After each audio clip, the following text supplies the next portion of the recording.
Values in political parties and political leaders అనే దానికి ఇది ఒక మొచ్చుతునక అనమాట. I will start off with Sajja Ajay గారు నౌ. ఎందుకంటే అది వైసీపీకి సంబంధించింది కాబట్టి వాళ్ళ తర్వాత రెస్పాండ్ అవుతారు. అజయ్ గారు, ఒక కొత్త సంప్రదాయం, మనవాడు ఎంత ఎదో పని చేసినా, మనోడు మర్డర్లు చేసినా, రేపులు చేసినా, మనోడు దొమ్మీలు చేసినా, మన రాష్ట్రంలోనే కాదు పక్క రాష్ట్రాల్లో కూడా చేసి మన రాష్ట్ర పరువు తీసినా, మన పార్టీ పరువు తీసినా కార్యకర్తలకి నాయకులకి అండగా ఉండాలి అనే దాన్ని బట్టి మరి మీరేమన్నా నేర్చుకునేది ఏమైనా ఉందా? సార్ మేము ఇప్పుడు ఒకటి, ఎవరన్నా అడ్డదారుల్లో వెళ్ళినప్పుడు వాళ్ళని ఆపాలి, లేకుంటే వాళ్ళని అవాయిడ్ చేయాలి, లేకుంటే వాళ్ళని పక్కన పెట్టాలి. కానీ జగన్మోహన్ రెడ్డి గారి వ్యవహార శైలి ఎలా ఉంటుందంటే, అడ్డదారిలో పోయినా, అడ్డంగా నరుక్కుంటూ పోయినా, తొక్కేసుకుంటూ పోయినా ఆడు మనాడైతే చాలు, ఏం కాదు, వెనకేసుకుని వచ్చారు. నిన్న బ్రహ్మరెడ్డి గారి అబ్బాయితో జగన్మోహన్ రెడ్డి గారికి ఫోన్ కాల్ మాట్లాడటం, నేను దాన్ని తప్పు పట్టను, వాళ్ళ పార్టీ వ్యక్తి, వాళ్ళ నాన్నగారు అరెస్ట్ అయ్యారు కాబట్టి నువ్వు ధైర్యంగా ఉన్నాయా, మన సుధాకర్ వీళ్ళందరూ లాయర్లు ఉన్నారు, నీకు టచ్ లో ఉంటారు, ఏదేమైనప్పటికీ బెయిల్ వస్తుంది, బయటకు వస్తాడు నాన్న, నేను నీకు అండగా ఉంటాను. ఎందుకు తప్పు పట్టరు సార్? నాకు అర్థం కాదు. ఎందుకు తప్పు పట్టరు? ఎందుకు తప్పు పట్టవలసిన అవసరం లేదంటారు, ఎందుకు తప్పు పట్టరు? ఇప్పుడు ఆయన ఏమన్నా గొప్ప కార్యక్రమం చేశాడా? అలాగే ఏమైనా తప్పుడు కేసు ఏమైనా పెట్టారా? పక్క రాష్ట్రంలో, తెలంగాణ రాష్ట్రంలో, అది కూడా ప్రభుత్వ భూమిని నకిలీ జీవోలు, గవర్నమెంట్ ఆర్డర్ అనేది ఇట్స్ ఏ, దాన్ని ఏమంటారు, ఒక అధికారిక పత్రం, అది దాన్నే ఫోర్జరీ చేసి నకిలీ జీవోలు సృష్టించి ఏకంగా 1000 కోట్ల రూపాయల ప్రభుత్వ భూమిని కొట్టేస్తానికి ప్రయత్నం చేస్తే అవతలి రాష్ట్రంలో ఉన్నటువంటి పోలీసులు నీ మీద కేసు పెట్టారు.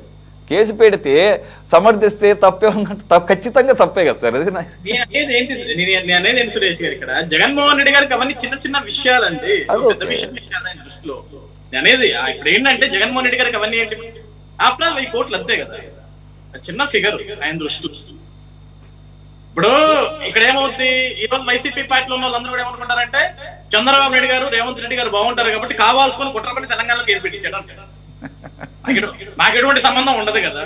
ఇప్పుడు మీరు అక్కడ భూములు కొట్టేసింది ఏమైనా ప్రైవేట్ భూములా అంటే, ప్రభుత్వ భూములు నకిలీ చేసి ఫోర్జరీ చేసి, ఆ రాష్ట్ర ప్రభుత్వం దాని మీద ఎంక్వైరీ చేసి కేసు వేసి 1000 కోట్ల రూపాయల దాకా దీని మీద దోచుకున్నాడేనా అని చెప్పేసి వాళ్ళు అరెస్ట్ చేశారు ఎంక్వైరీ. ఓకే, దీని మీద జగన్మోహన్ రెడ్డి గారు వాళ్ళ అబ్బాయికి భరోసా ఇచ్చాడు, నువ్వు ధైర్యంగా ఉండు, డాడీ విల్ బ్యాక్, ఏం కాదు, లెక్కలు వేసుకుందాం, ఎక్కడెక్కడ ఎంత ఉన్నాయో ఎంతెంత మిగిలిన లెక్కలు వేసుకుంటారు లాస్ట్ కి.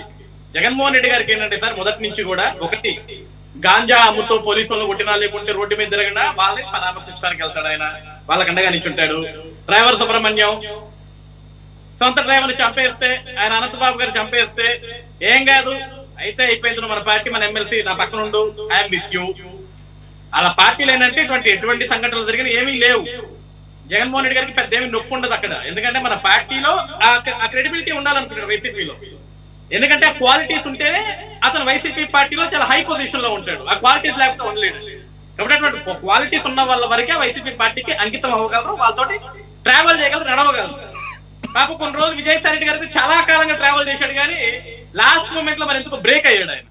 ఎందుకంటే అసలు వైసీపీ పార్టీలో అందరికంటే ఎక్కువ ట్రావెల్, ఫ్రెండ్షిప్, 16 months జైల్, అవినీతిలో పార్ట్నర్షిప్, అన్నిట్లో కూడా ఆయన చాలా పెద్ద పాత్రలో ఉంటాడు.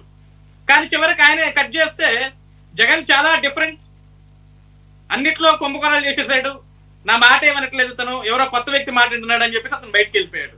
సో దీన్ని బట్టి మనం అర్థం చేసుకోవాల్సింది ఏంటంటే, జగన్మోహన్ రెడ్డి గారు తన పట్టుకున్న కుందేలకు ఒకటే కాలు, ఎవరైనా 3 కాళ్ళ సిద్ధాంతం చెప్తారు కానీ ఒకటే కాలు సిద్ధాంతం చెప్తారు, ఆయన పట్టుకున్న కుందేలకు ఒకటే కాలు అంతే. ఆయన చెప్పిందే వేదో, ఆయన గీసిందే ట్రాక్, ఆయన నడిచిందే దారి. కాబట్టి ఈ రోజు అవినీతి చేయి, స్కామ్ చేయి, మర్డర్ చేయి, ఏమన్నా చేయి, నువ్వు నా పక్కన నుంచో నీ వెనక జగన్ అనే 3 అక్షరాలు ఉంటుంది, నేను కాపాడుకుంటాడు. అది జగన్మోహన్ రెడ్డి గారి నైజం. అంతమించి మనం గొప్పగా జగన్మోహన్ రెడ్డి గారి పార్టీ గురించో, లేకుంటే వాళ్ళ వ్యక్తిత్వాల గురించో, లేకుంటే వాళ్ళ నాయకుల గురించో మనం మాట్లాడాల్సిన అవసరం లేదు. ఎందుకంటే సింపుల్ ఎగ్జాంపుల్, ఎలక్షన్ టైంలో ఆ పార్టీకి సంబంధించిన వ్యక్తి డైరెక్ట్ గా పోలింగ్ బూత్ లోకి వెళ్ళి ఏ విధంగా ఆ ఈవీఎం బాక్స్ ధ్వంసం చేశాడో అవి మనం చూసాం. ఎందుకంటే ప్రజాస్వామ్యంలో ప్రజలు ఓట్లు వేస్తున్న దాన్ని ఎవరైనా ఓటేయడానికి వెళ్తున్నామో అనుకున్నారు, ఆయన ఓటేయడానికి వెళ్ళలేదు, ఆయన పగలగొట్టడానికి, బెదిరించడానికి వాళ్ళ ధోరణి. కాబట్టి వాళ్ళ వ్యక్తిత్వం మారదు, కాబట్టి ఆ పార్టీ గురించి ఎక్కువ మాట్లాడుకున్నప్పుడు టైం వేస్ట్. Right, okay. ఒకసారి ఆడియో అవైలబుల్ ఉంటే పేజ్ పీసీఆర్ మీ సపోర్ట్ కావాల. కావాలన్నా నాకు. అన్ని ఉంటుంది. థ్యాంక్ యూ అన్న. వీళ్ళంతా బాగానే ఉంటారు, సుధాకర్ రెడ్డి వీళ్ళంతా బాగా టచ్ లో ఉంటారు కదా. ఉన్నారన్న సుధాకర్ రెడ్డి గారు సుధాకర్ రెడ్డి వీళ్ళంతా టచ్ లో నిన్న కూడా మాట్లాడాను అన్న. ఆయన బాగా హెల్ప్ఫుల్ గా ఉన్నారన్న.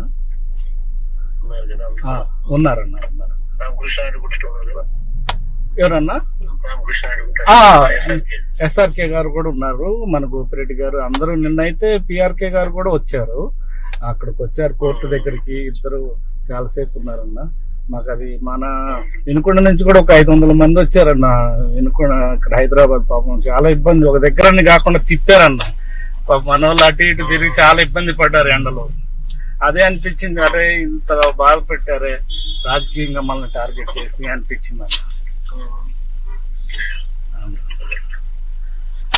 చాలా ధైర్యంగా అందరూ ఉంటాం. అట్లా. Thank you.